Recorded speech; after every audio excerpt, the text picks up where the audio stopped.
I'm originally from Trinidad, and my food and my culture is reflected in my restaurant at 8 Kitchen.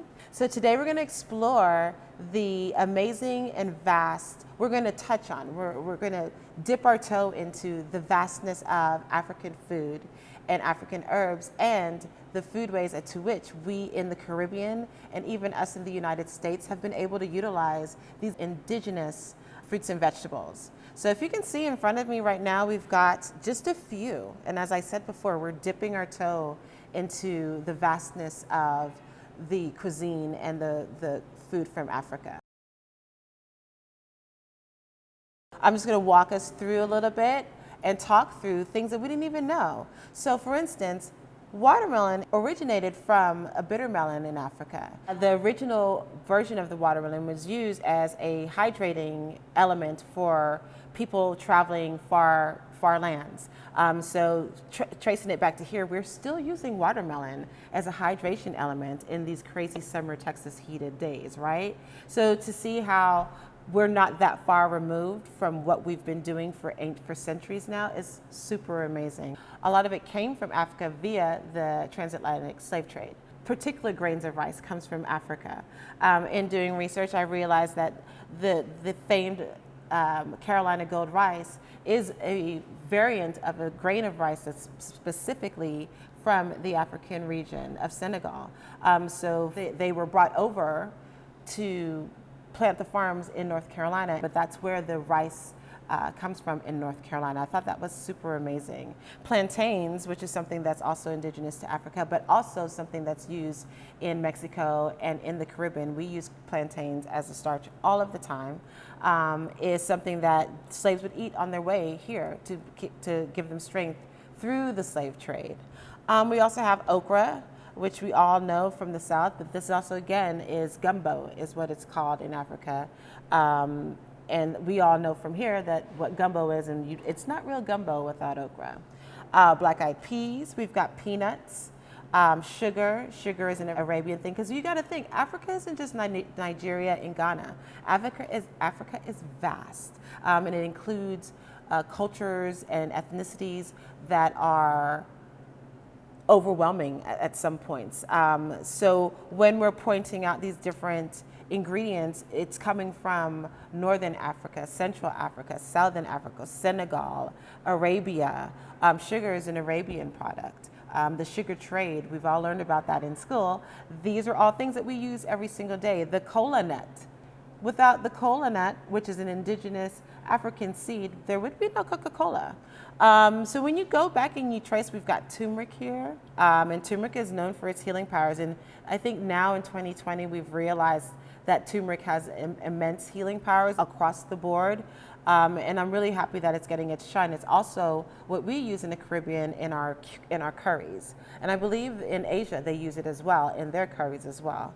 Knowing that all of these things have come from one continent is pretty amazing.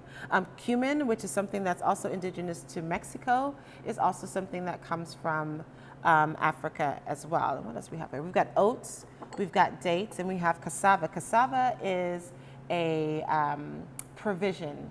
And in the islands, we use cassava as cassava is like a potato, but it's super versatile. You can fry it, you can boil it, you can mash it. We use it at the restaurant as our potato with our steak, but it's also an indigenous root vegetable. Lots of root vegetables come from indigenous lands like Africa. And these are things we eat and utilize in every portion of our day. When you go to the garden, the rice is in the Asian section, but that just shows how interconnected we all are, and having the ability to plant these things. And the hibiscus flowers there at the garden is also something, we call it sorrel in the islands.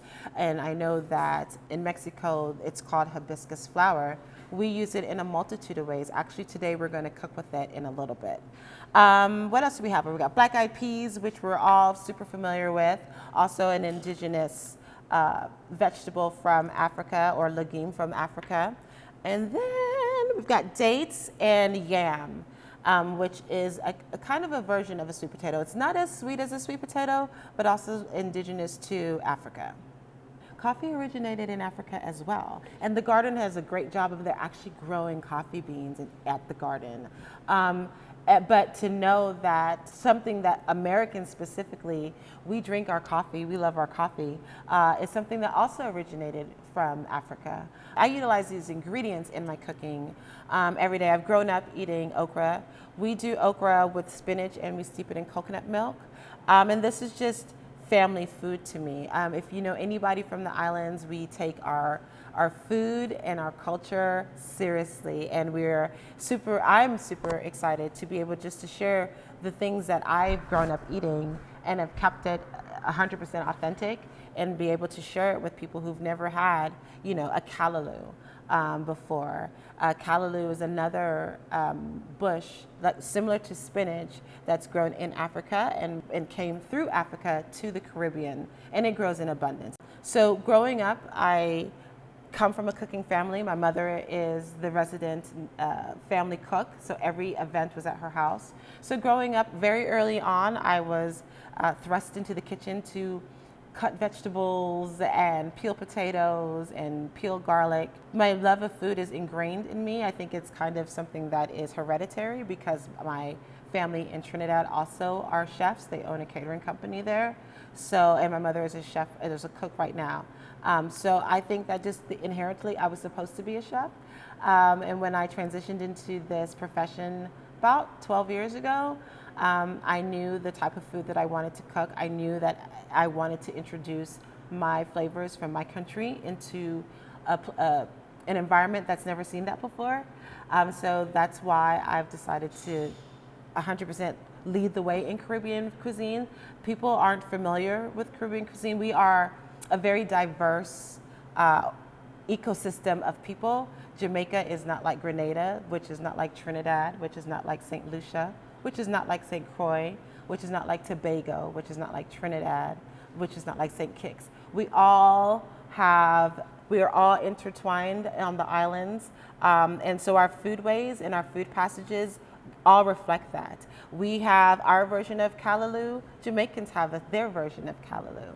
We utilize plantains one way, Jamaicans utilize plantains one way, or Haitians utilize plantains a different way. But we all are using the same products and these are all familiar things for us from the islands. And now, because there's such a high population of island people here in the United States, now those things are being integrated into your local markets. I'm sure 10 years ago you didn't walk into your local market and see cassava, but you see cassava now because not only do it's utilized in the islands, it's also utilized in Mexico. So these are things that I'm really excited to see kind of become mainstream, but these are things that we've grown up cooking. We're going to be making pan-seared salmon with a sorrel reduction, collard green, and fried rice. We're also going to have some black-eyed peas and okra and some fried plantains. So we're going to chop our onions. We're going to also chop our okra.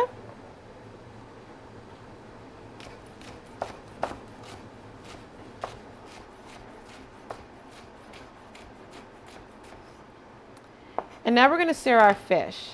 Here we just kind of tap it with paper towels. We're going to salt it on the presentation side, is what we call it in the professional world. And so we're going to first do our reduction. What I have here is sorrel. So sorrel, like we talked about before, we call it sorrel in the islands, but I know that in Latin communities it's called hibiscus. What we did is just boiled it down with a little bit of, and then at the end of it added agave to it. So we're going to, but we use this here at the restaurant. We mix it with iced tea and we make a sorrel iced tea. Like I said before, this was my Kool-Aid growing up when I was a kid. So we're gonna add sorrel to a hot pan. We're gonna add a little bit of garlic. We're gonna add a little bit of ginger. And then we're gonna add a little bit of orange juice. And we're just gonna let that cook down till it forms a beautiful silky sauce. Then we're gonna get our salmon on. So for this demo, we're using coconut oil. and a little bit of African palm oil. It's gonna add a beautiful color to our salmon. All right, skin side down or presentation side down. Hot pan, hot fish. So we're gonna let that go a little bit. Our reduction is happening beautifully in the back. And next we're going to move on to our rice. So again, we're gonna add a little bit of coconut oil. The onions that we cut earlier.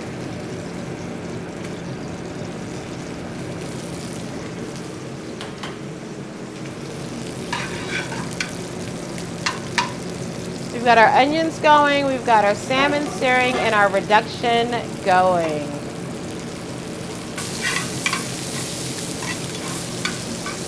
So we're just gonna caramelize our onions a little bit for our rice before we add our collard greens. And our reduction is actually done.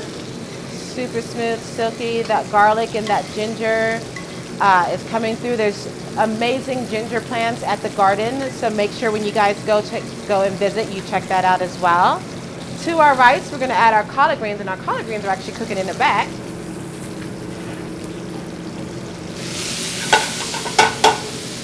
And then we're going to add our parboiled rice.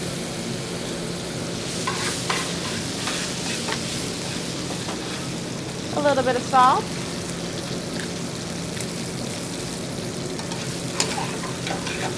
Our sauce is probably reduced. The velocity has changed in it. We're gonna move our salmon to the back, let that finish off cooking, turn the stove down, and then we're gonna go ahead and move on to our okra and black eyed peas. So we're gonna use regular olive oil for this, and wait for that pan to get hot, and then we're gonna plate everything and then eat.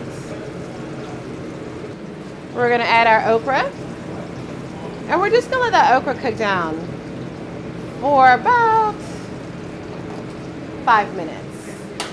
Less than 5 minutes, like 3 minutes.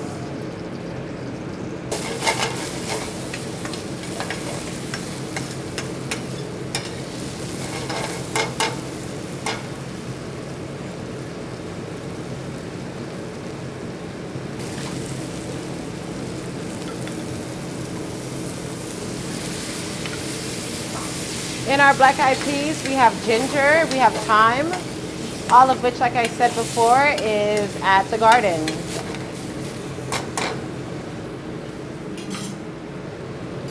So we're just gonna let that work. We're gonna get our salmon back to the front.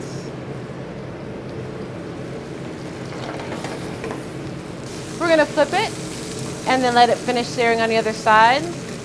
We deep fry our plantains here at the restaurant, but at home we pan fry them at home. And when I say at home, guys, I'm talking about in Trinidad or in my home kitchen. We pan fry them. In Africa, they stew their plantains. So another example, in Latin communities, they fry their plantains. We also fry our plantains and make them plantain chips.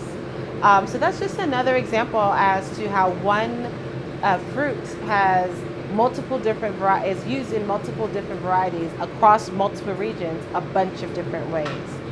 Because of, like with the plantain, you can use it when it's green. We boil it when it's green and use it for, and we call that provisions. So provisions in a Trinidadian home is plantain, boil plantain, boil yucca, cassava, and boil carrots. And actually, it's any root vegetable can be in provisions.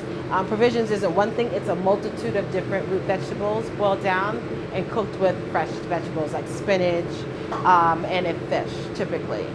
So for this purposes, today we're gonna fry them up. And you always fry the ripe plantains, and that's when they're kind of black. That's when they're not like looking pretty. The same way with like a banana, and the best and sweetest way you do use banana in banana bread is the same way that you use plantain when you fry it. Now we're going to plate everything up. We've got our collard green fried rice.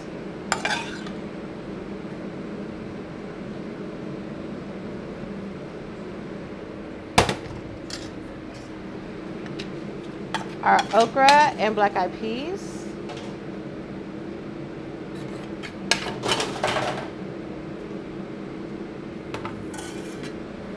which we call ocho in Trinidad. We don't call it okra. Our seared salmon.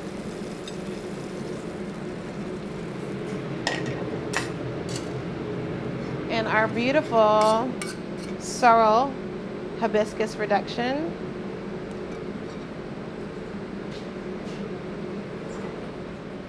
I'm going to add a little bit of smoked South African spice to our black eyed peas. And a little bit of baby arugula as a garnish. And lastly, we're going to add in our plantains.